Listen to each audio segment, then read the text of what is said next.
Yun, para sa mga baguhan natin mga bro, sa hindi pa nakapagkabit ng ganito. Ayan. Ito yung brush nosing mga bro. Ito aluminum. May dalawang klase itong mga bro eh. Ito aluminum, merong tanso nito mga bro.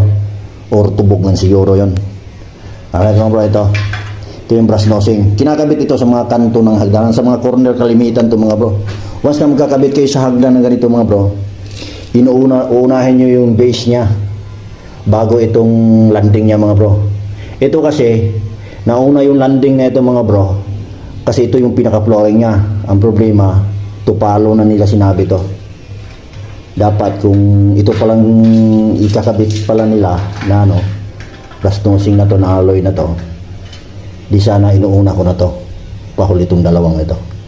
So di bale, makaya naman gawa ng paraon mga bro. Pero sa mga baguhan natin mga bro, ito yung tips natin. Unahin nyo yung base nya mga bro, itong board na to. Yan, ganito, yan yung step ng hagdan. Kailangan mauna ito, gaya ng ganito, bago ipatong yung landing mga bro. Kasi yung tiles natin dito mga bro, hindi kagaya ito ng tile trim, pasok na pasok. Ito kasi tumbok lang siya dito.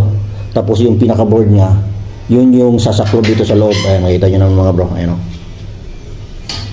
Yan. Kaya unahin nyo ito mga bro para hindi tayo mahirapan.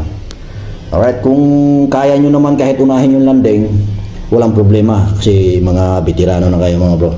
Yung mga magagaling dito, kayang-kaya nila yan. Pero tayong mga baguhan lang, kagaya ko, kailangan unahin natin yung board. Baseboard na base. Yung pinaka baseboard niya dito. Alright. O riser niya dito.